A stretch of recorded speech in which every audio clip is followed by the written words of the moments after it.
êtes bénis au nom de Jésus. Amen. Donc Dieu rend les gens prospères, c'est vrai. Mais la prospérité ne se donne pas comme ça au hasard. C'est lorsque tu cours avec la vision divine. Et la vision divine, c'est quoi? C'est le projet que Dieu a formé sur toi. Donc c'est ce projet-là qu'il approvisionne. C'est en fonction de ce projet qu'il vient vers toi pour t'équiper. Donc tant que tu es en train de poursuivre la vision, Dieu t'équipe. Il te forme, il te transforme et il te donne l'approvisionnement. Donc c'est donc dans le sens donc, de la vision divine que tu deviens prospère au fur et à mesure qu'on avance dans le temps. Parce que la vision divine, la prospérité divine ne vient pas seulement avec des biens, ça vient aussi avec le caractère. Donc Dieu travaille sur le caractère pendant qu'il t'enrichit. Et le but, ce n'est pas de t'enrichir tout court. Le but, c'est que tu sois efficace. Tu sais, ce dont tu as besoin pour servir Dieu, quand tu as ça, tu es efficace. Donc, si tu n'as pas de projet de l'Éternel que tu as épousé dans ton cœur, au revoir, tu ne vas jamais voir adieu à la prospérité. Puisque Dieu t'équipe pour que tu sois efficace.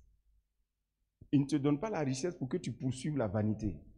Donc, si tu n'as pas épousé la vision divine, même quand la richesse va venir, ce n'est pas là que tu vas commencer à servir Dieu. Non, au contraire, ça va te rendre arrogant. Les biens matériels sont là pour révéler ce qui est dans ton cœur. Laissez Dieu travailler sur votre caractère, hein, et ne vous pressez pas pour vous enrichir. Laissez Dieu vous enrichir. Laisse Dieu te rendre intelligent. Il y a des choses qui sont nécessaires, mais on ne se presse pas. Quand son temps arrive, ça apparaît. Parce qu'on veut ça, on s'en va s'endetter. Vous comprenez? C'est pour cela que les gens ont des problèmes. Apprenez. Parce que Dieu vous envoie quelque part. Il faut être conscient qu'il y a un compte céleste. Donner, recevoir. Donner, recevoir. Donc, il faut faire beaucoup attention. Sinon, tu vas devenir pauvre. Les gens vont se moquer de toi. Quand vous êtes donateur, Dieu vous regarde. Mais vous ne pouvez pas être pauvre. Un donateur ne peut jamais être pauvre. Quelqu'un qui est donateur ne peut jamais être pauvre. Donc, pensez à ça. Gloire à Dieu. Donc, la prospérité ne dépend pas seulement du donner, du recevoir, du travailler, tout ça. Il faut courir avec la vision. La vision divine. Dieu approvisionne la vision divine. Donc, quel est l'intérêt qu'il y a à courir avec la vision divine? Comme je l'ai dit, lorsque vous courez avec la vision divine, tout concourt à votre bien. Rien n'est contre vous. Tout ce qui se passe est pour votre bien. Romains chapitre 8, le verset 26. Lorsque vous courez avec la vision, Dieu partage avec vous ses secrets. Genèse chapitre 18, verset 17 et 19. Abraham était ami de Dieu parce qu'il courait avec la vision divine. Dieu approvisionne. Ce qu'on appelle la vision divine, c'est dire les choses de Dieu là, est-ce que tu fais? Tu as regardé dans l'église, qu'est-ce qui t'importe? Quelle est toi ta passion pendant qu'on est en train de faire l'œuvre de Dieu? C'est ça qui est ta vision. Poursuis-la. Amen. Ce que tu fais dans le Seigneur, là, attache-toi à ça et puis fais ça bien. C'est comme ça. Mais quel est ton petit rêve pour Dieu? Ça doit prendre ton argent, ça doit prendre beaucoup de choses, ça doit prendre ton énergie, tout ça. Et puis si tu as peur qu'on se moque de toi, tu ne vas jamais devenir grand. Tu as peur qu'on se moque de toi, tu ne vas jamais devenir grand. Parce qu'il faut être fier de ce que tu fais. Maintenant, dans ce que tu fais, il faut être constant. Il faut être constant. Parce que la vie, c'est des règles. Ce n'est pas l'émotion qui fait la vie, c'est des règles qui font la vie. C'est des règles qui font la vie. Tu vois, le soleil se lève, le soleil se couche. C'est les règles qui font la vie. Seulement que si tu épouses la règle, ton émotion va aller dedans. Donc, mais il ne faut pas oublier que la vie, c'est des règles. Une règle de conduite. Donc, si tu n'as pas appris ce qu'on appelle la constance, tu ne vas jamais réussir dans la vie. Si tu es émotionnel, parce que tu changes d'avis à tout moment, tu es émotionnel. La vie, c'est la constance. Seulement qu'il faut épouser la règle. Si on dit c'est comme ça qu'on fait, il faut épouser ça. Donc, tu vas commencer à t'habituer. Ce n'est pas juste quelque chose comme ça, ce n'est pas une aventure. Non, non, c'est des règles. Tu appliques ça, il y a telle chose qui apparaît. Tu appliques ça, il y a telle chose qui apparaît. Tu vois? Donc, c'est comme ça que quand on parle du donner et recevoir, ce n'est pas une question de j'ai envie. Non. C'est une règle. Quand tu épouses ça, tu commences à truc. C'est ce qui va faire que tu vas faire. Parce que Dieu nous a donné de l'émotion pour que nous, on épouse sa vision. Gloire à Dieu. Est-ce que tu es passionné pour l'évangélisation? Est-ce que ça prend ton argent?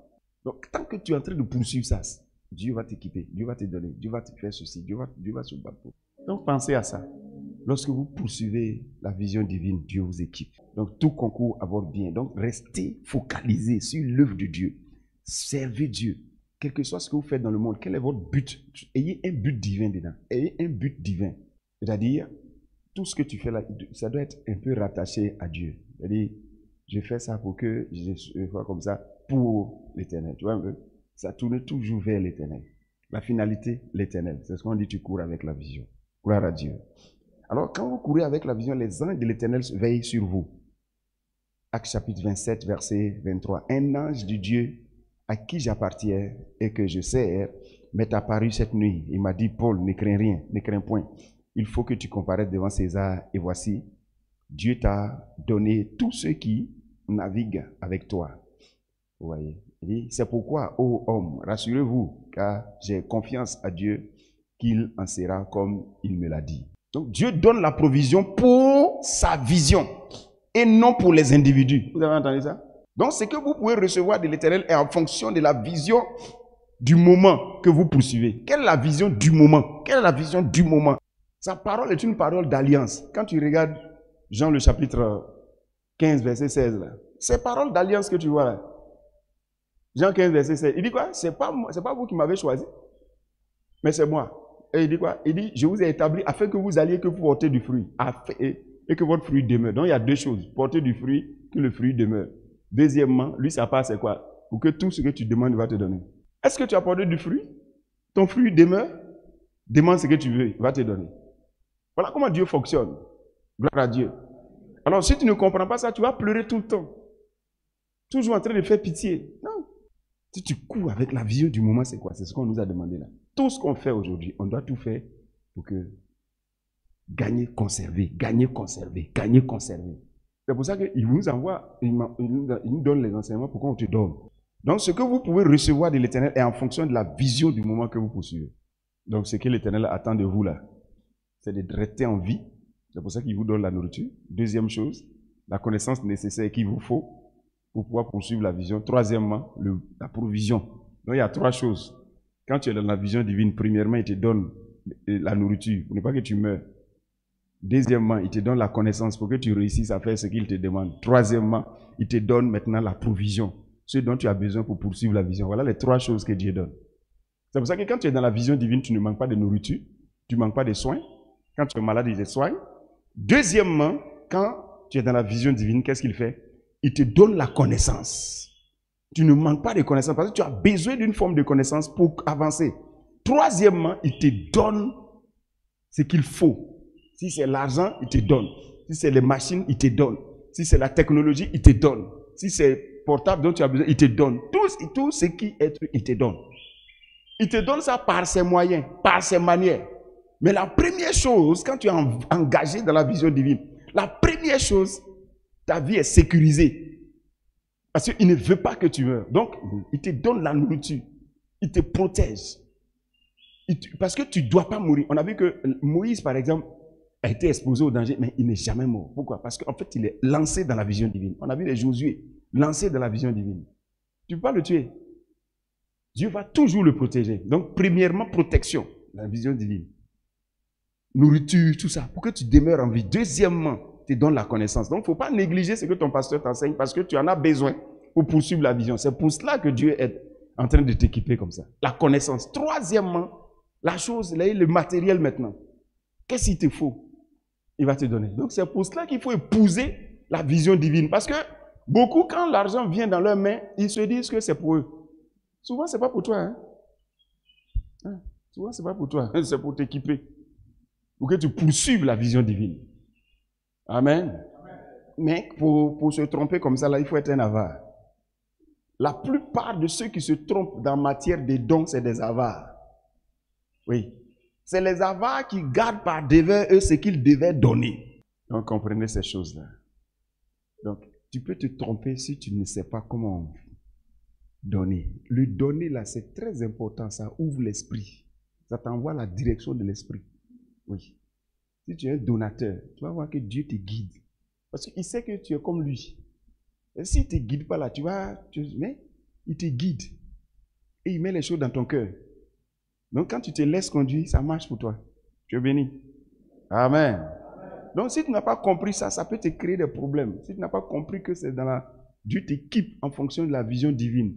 Premièrement, il te maintient en vie pour que tu protection, tout ça, c'est ce qu'il fait. Deuxièmement, la seconde chose qu'il fait, il t'envoie la connaissance. Troisièmement, l'équipement. Donc si tu n'as pas compris ça, tu risques de te tromper. Donc c'est pour ça qu'on dit non, tout ce qu'on demande, Dieu va nous donner. Oui, dans ce qu'il te donne, il y a trois choses. Il y a pour toi-même, pour te nourrir, pour que tu ne meurs pas. Deuxièmement, il y a la connaissance qui vient. Troisièmement, il y a l'équipement. Donc si tu ne connais pas là, tu vas te dire, aïe, mais j'ai demandé, je n'ai pas. Non, non, non. Il donne ce qui est nécessaire pour la réalisation de la vision. Tu n'es pas engagé dans l'œuvre de Dieu. Tu veux quoi? Amen. La Bible dit dans Jacques, le chapitre 4, verset 3, vous demandez, vous ne recevez pas parce que vous demandez mal, dans le but de satisfaire vos passions. Satisfaire vos passions. Alors qu'il y a la passion de Dieu qu'il faut satisfaire. Vos passions, vos passions. Pensez à ça. Donc, nous ne recevons pas de l'Éternel pour poursuivre nos projets personnels, non. Mais nous recevons de l'Éternel pour poursuivre ses projets formés sur nous. Amen. C'est pour ça qu'il nous donne la sagesse, l'intelligence, la force, les relations, tout ça. Il te fait connaître telle personne pour ça. Il te fait connaître telle personne pour ça. Souvent, c'est ça. Il te fait connaître telle personne, c'est pour telle chose. Maintenant, toi, comme tu es concentré, tu es orienté sur toi-même, tu risques de détourner la personne. Soyez concentrés. Vous savez, rendre culte le matin, là, ça te protège contre la perdition. Et je disais ça. Rendre culte le matin, adorer Dieu le matin, ça te protège contre les interventions démoniaques dans la journée, là. Où tu es là comme ça, et puis un coup tu es fâché, un coup tu as tel problème, un coup tu... Et les erreurs que tu fais pour mélanger tout ton travail. Toutes tes entreprises vont marcher ce matin au nom de Jésus. Le bonheur, la grâce t'accompagne ce matin au nom de Jésus. La faveur divine t'accompagne ce matin au nom de Jésus. Donc, l'échec ne sera pas pour toi ce matin au nom de Jésus. Tu auras une rencontre qui va te rendre, tu vas commencer à rire aux éclats. Dieu va pouvoir à tes besoins de manière surnaturelle au nom de Jésus. Soyez bénis. Donc, vous partez bénis pour aborder tout ce que vous allez faire. Donc rien ne va échouer dans vos mains ce matin. Soyez en paix, on a fini.